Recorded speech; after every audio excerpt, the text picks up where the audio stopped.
રામાયણ છે ને જીવનમાં ઉતારવા જેવી છે. મને તેમ થાય રાવણ ને બધા ગમે કહેતા ભાઈ કે હું રાવણ ને પેલા પગે લાગુ. બોલો, રામ ને ધક્કો કરાયો, લંકા સુધી આખા કુટુંબ નો ઉદ્ધાર કર્યો. તમારા ઘર સુધી ધક્કો કરાવવો જોઈએ, કરાવો લ્યો.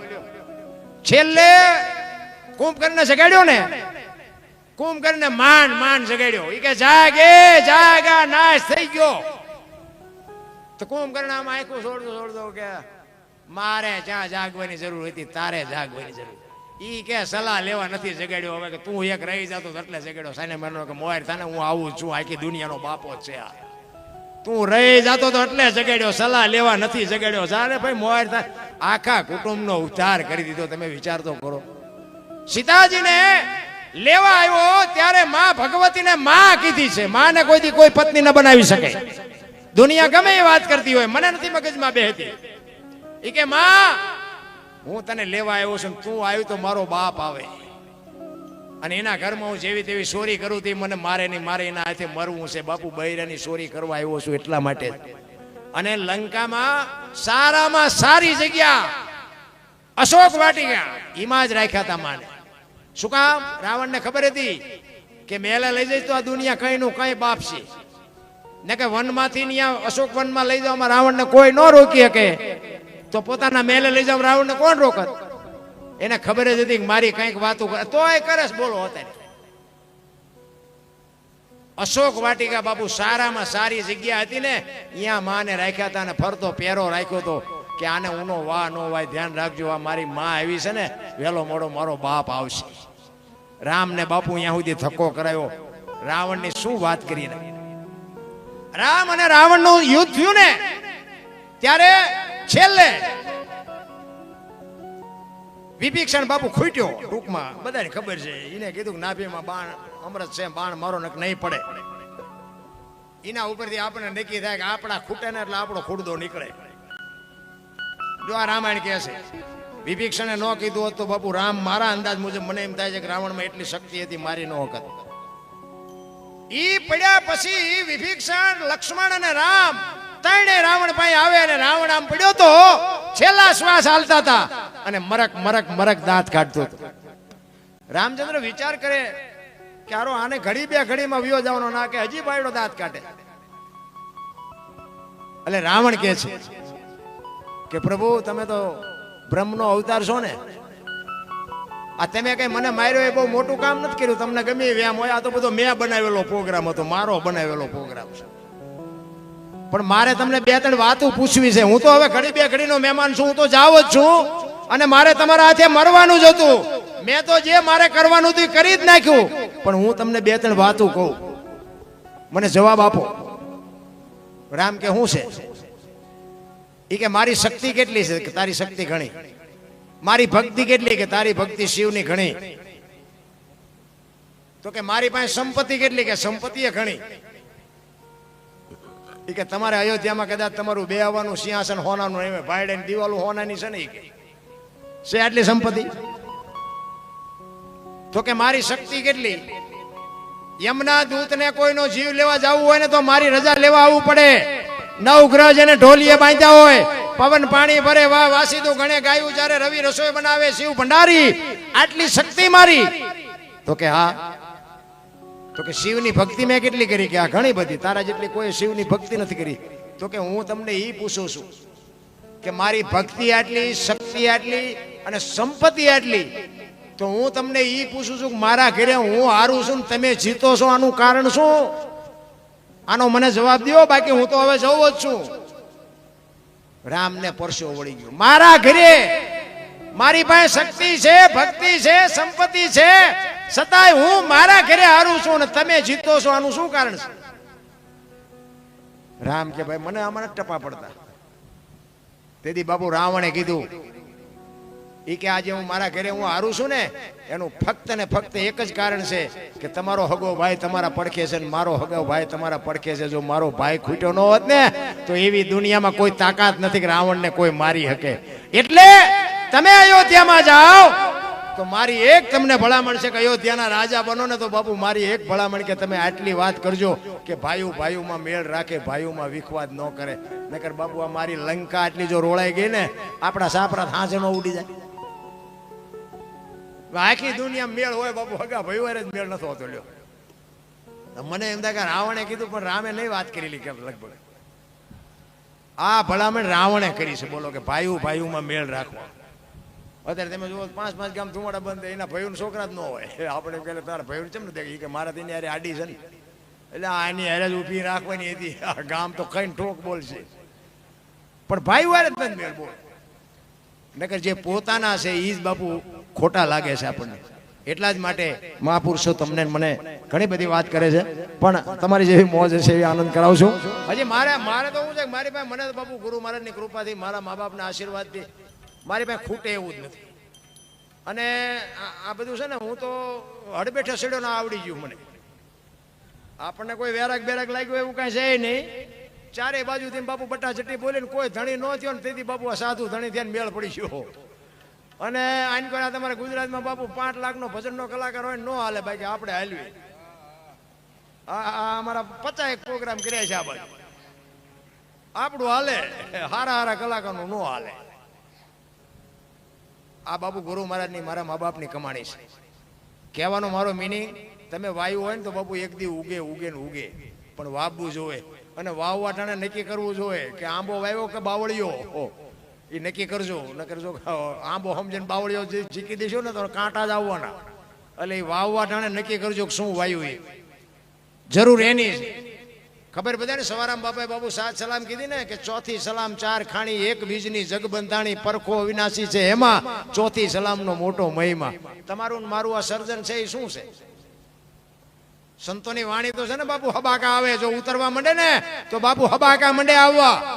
4 ખાણીની આ દુનિયા બની છે. તમારું અને મારું સર્જન શું છે?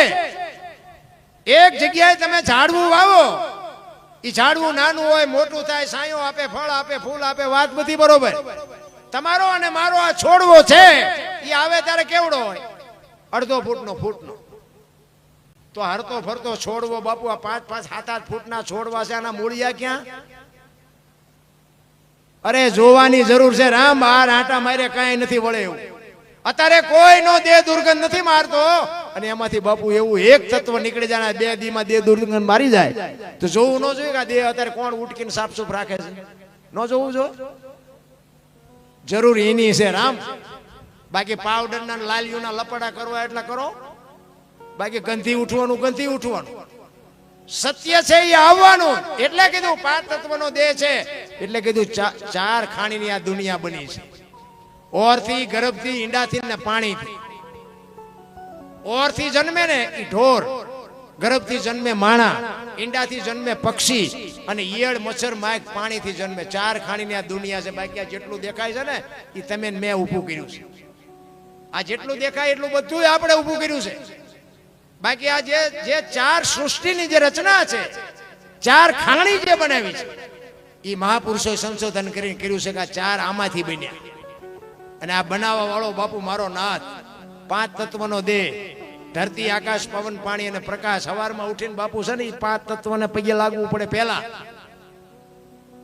આપણા ગામમાં રામજી મંદિરે કદાચ ન જાય, મરી ન જાય, પણ આ હવા ન હોય તો, પાણી ન હોય તો, આ હુરજ નાણ એક દી એમ કે એટલા દીથી ઉગું છું, 2 દી મારે રજા ઉપર જવું છે, તો હવે ડબલા ચડે.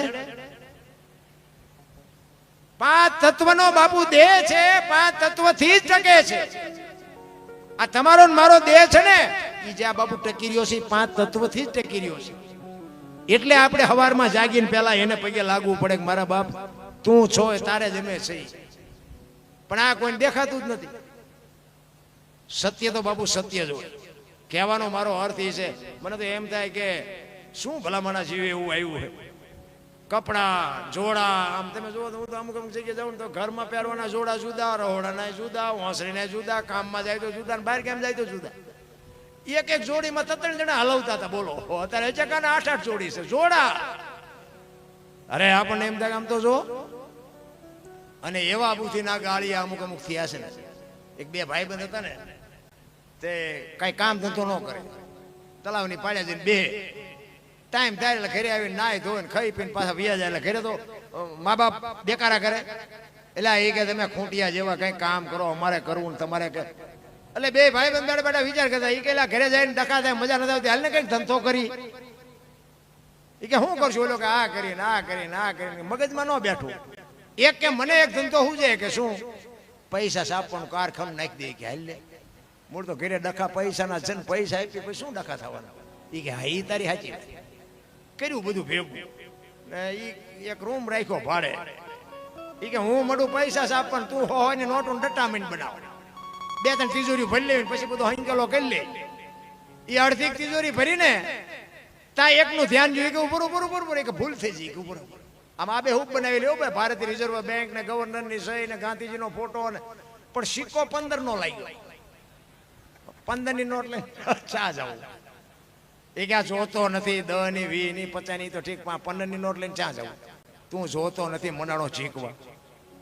એ કે ગામડામાં જવાય ભલા મને ગામડામાં નાની દુકાન હોય કોઈક બાપા બેઠા હોય કોઈક ડોશમાં બેઠા અહીંયા ન ખબર હોય અહીંયા હાલી જાય તમારે ગામ જેવું ગામ હતું ને ચાપા બેગ બાપા દુકાન નાખીને બેઠા હતા ચોકલેટ ને પેપરમેન્ટ ને વેચતા એ આવ્યા એ કે બાપા 15 ના છૂટા આપશો એ કે હા લો 15 ની નોટ આપીને બાપા સકરી ખાઈ ગયા 15 ની નોટ આ ક્યારે બહાર પડી એ કે હમણાં જ બહાર પડી તમને નથી ખબર અમારા છોકરા રોજ કડી જાય છે આ વિરમગામ જાય પણ કોઈ બોલ્યા નહીં એ કે દેવાય કે થોડું કે તમારે 15 રૂપિયા જૂઠું બોલતા એ કે ના આપું એમાં કે તમે જૂઠું ન બોલ પણ કે 15 નો આપું 14 આપું બોલે અમને એમ થયું કે આના 8 ને નથી 14 તો 14 લઈ લેવાય એ કે સારું તમારો રૂપિયામાં જીવ બગડ્યો ને લઈ લો બાપાએ ટેબલ નું એટલું ખાનું ખોલે ને હાથ ની બે આપી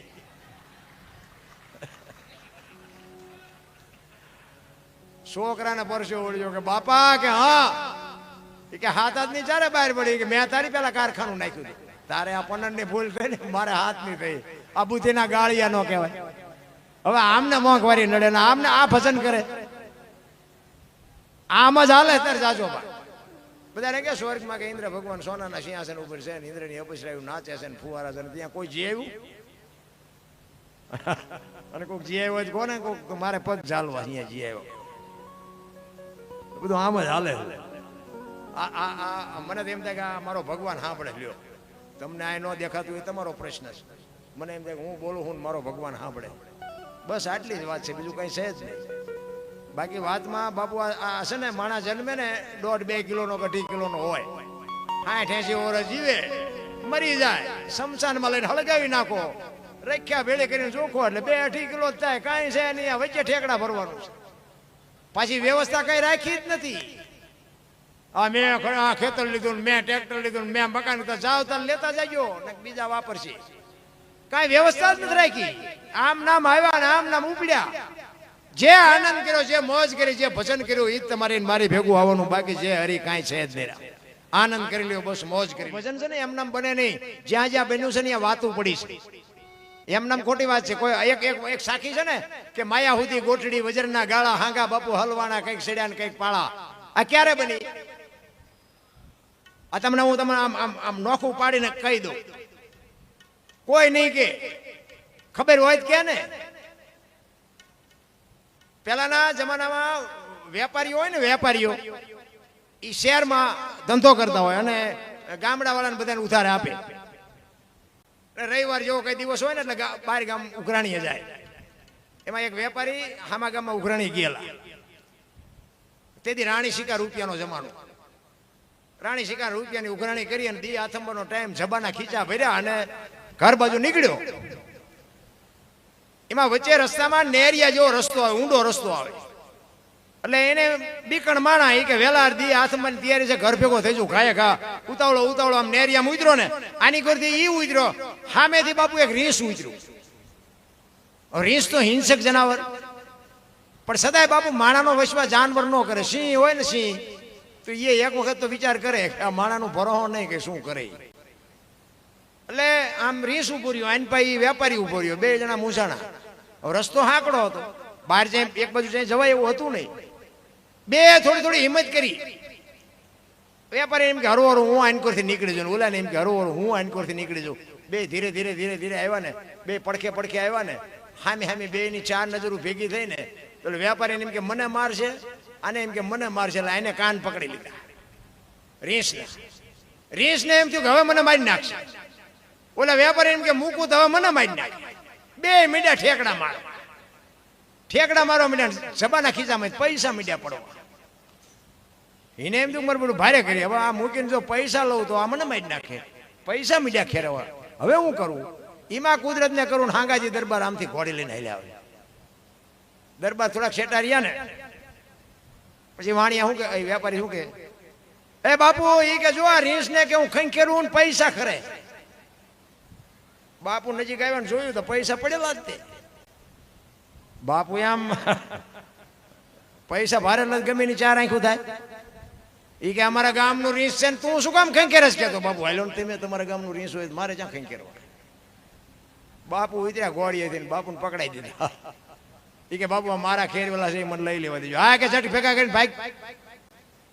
એ ઘાએ ઘા વીણીને બાપુ એ પછી જે જીવો ને બાપુ એને હગડ પડ્યા છે, કાળા કાન કરી જીવો. એ કે હવે બાપુ રીંસ ભલે બે મથે.